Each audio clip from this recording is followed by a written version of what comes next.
Salut cinquième année, aujourd'hui notre objectif est de commencer une situation d'écriture sur le récit en 5 temps.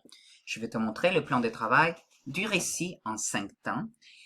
Ce plan de travail va être à compléter pour cette semaine. Ça va être ton écriture de cette semaine.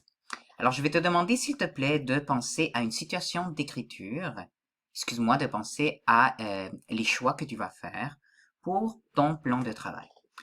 La situation d'écriture que nous allons faire va s'étaler, ça veut dire elle va être divisée ou elle va se prolonger en différentes sections. Donc moi, ce que je vais te demander en fait, c'est qu'aujourd'hui, on va juste commencer un plan de travail. La semaine prochaine, lorsqu'on aura plus de détails sur qu'est-ce qui va arriver, alors on va pouvoir continuer et on va commencer à pouvoir écrire notre texte. Alors voici les consignes. Je commence à lire ici. Maintenant que tu connais bien le récit en 5 temps, je vais te demander de compléter le plan de travail suivant.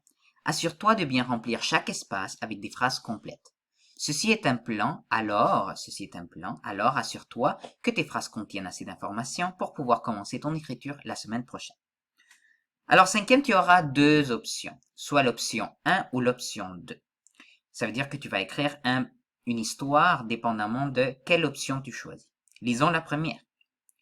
Tu écris un récit portant sur une curieuse affaire policière.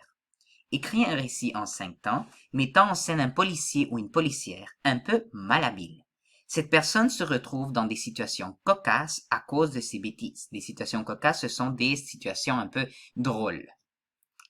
Par exemple, elle pourrait tenter de trouver la personne qui a versé de la mousse dans la fontaine de l'hôtel de ville, celle qui a décoré les arbres du parc municipal avec des rubans roses ou celle qui s'amuse à habiller un clown les statues de la ville. En clown les statues de la ville. Donc voici un exemple. Tu écris un récit portant sur une curieuse affaire policière. Et l'option 2. Tu écris un récit racontant une enquête portant sur une disparition. Écris un récit en 5 temps, mettant en scène un policier ou une policière de talent. Cette personne est un exemple pour ses collègues qui reconnaissent ses grandes habiletés. Par exemple, elle pourrait tenter de trouver la personne qui a volé le camion rempli de gâteaux de pâtisserie, celle qui a caché la statue du maire ou celle qui a emprunté toutes les enseignes lumineuses des restaurants de la rue principale.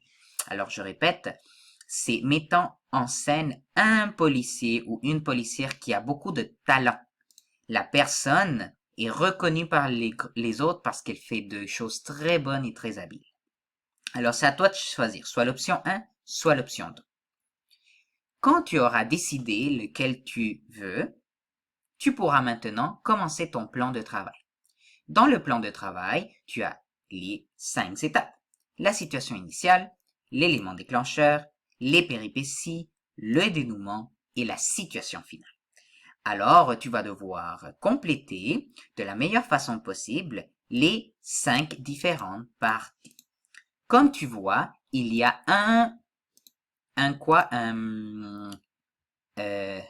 point par étape, mais regarde dans les péripéties. Je vais te demander de penser à 3 péripéties. Donc, pas 2, pas une, mais 3 péripéties. Donc, c'est très important parce qu'en 5e année, on devrait être capable de faire 3 péripéties. Est-ce qu'un plan de travail doit être ton texte?